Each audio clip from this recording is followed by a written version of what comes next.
अयोध्या में गुरुवार को रामकोट की परिक्रमा के साथ 84 कोसी परिक्रमा संपन्न हो गई। वैद्य मंदिर के महंत राजेंद्र दास महाराज ने परिक्रमा दल का माल्यार्पण कर स्वागत किया और श्रद्धालुओं को आशीर्वाद दिया। उन्होंने कहा कि अयोध्या धाम की यात्रा हर समय शुभ है, लेकिन कार्तिक पूर्णिमा का अवसर अत्यंत पुण्यदायक माना जाता है। बता दें, महंत गोविंद दास महाराज के संचालन में निकली ये परिक्रमा विभिन्न पड़ावों पर विश्राम करते हुए अयोध्या पहुंची।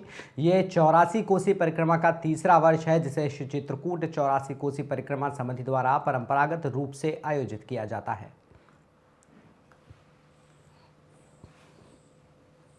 84 कोसी परिक्रमा के समापन के उपलक्ष्य में था। ये विगत 3 वर्षों से परिक्रमा 84 कोस अयोध्या का शरदकालीन शुरू हुआ है।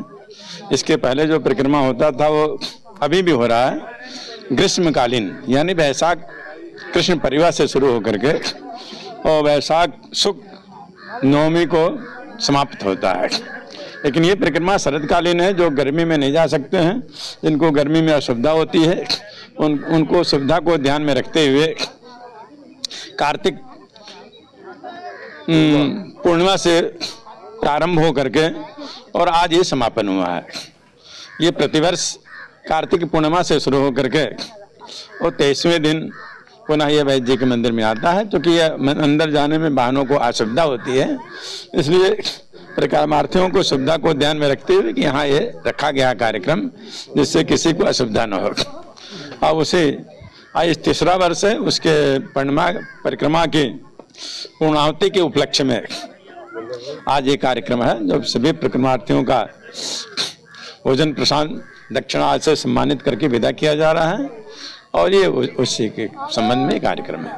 गुरुदेव, इस परिक्रमा में मतलब कहाँ के लोग जो है सम्मिलित रहे? परिक्रमा में लगभग देश के हर प्रांत के प्रतिनिधित्व होता है, चाहे 2 हो, 4 हो, 1 हो। सारे प्रदेश का लगभग 15 से 20 प्रदेशों का तो आना ही आना प्रतिवर्ष आते ही आते हैं।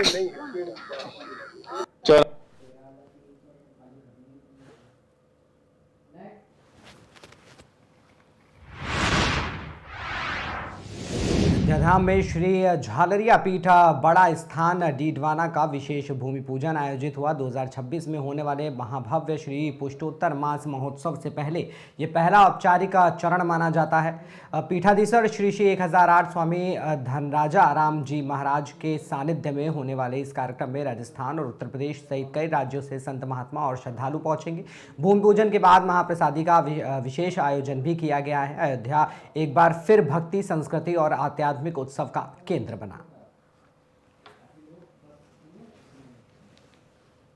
28 मई से 3 जून जो उत्सव पुरुषोत्तम मास का ये 8 दिन में यहाँ पे प्रोग्राम होना है। उसमें 5 दिन का महालक्ष्मी महायज्ञ, 7 दिन का श्रीमद् भागवत का पाठ और काफी भगवान के अलग अलग कैंकर रोज की, जैसे फूलों की अर्चना, भगवान का विवाह उत्सव जो कल्याण उत्सव बोलते हैं दक्षिण में, उस हिसाब से सब प्रोग्राम होंगे। ये तो उस प्रोग्राम में जो यज्ञशाला बननी है वो यज्ञशाला का भूमि पूजन आज यहाँ पे हुआ है।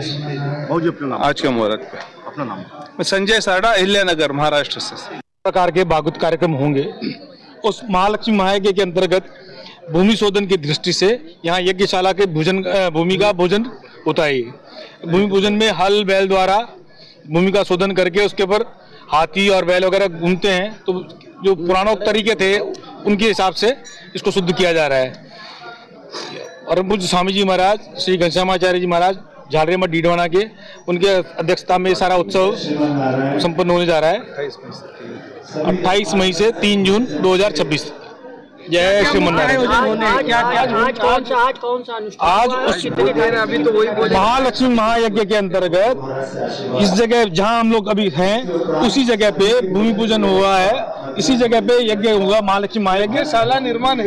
यज्ञशाला से पूर्व यज्ञशाला बनने से पूर्व भूमि शोधन की दृष्टि से जो हल बैल और शास्त्रोक्त तरीके से इसका शोधन होना चाहिए, वैसा किया जा रहा है। और कौन से लोग इसमें काफी देश विदेश से भक्त लोग आए हुए हैं। झालरिया मठ डीडवाना के लगभग लाखों लोगों की संख्या में शिष्य परिवार है। उनमें से नहीं करते पूर्व की अनुमान के अनुसार लगभग 10-12 हजार लोग आने जाने वाले रहते हैं और 8-10 हजार लोग लगातार यहाँ उत्सव में रहेंगे। क्या नाम, शुभ नाम बता दीजिए। मैं संजय मोदानी, आप सुबोध जी काकानी धर्माबाद से, आप संजय जी साड़ा अहिल्यानगर महाराष्ट्र से, आप मिथिलेश जी मारू आप थोड़ा सा मकराना से, आप अशोक जी फलोड जो पुरुषोत्तम मास होता है, उस पुरुषोत्तम मास में 28 में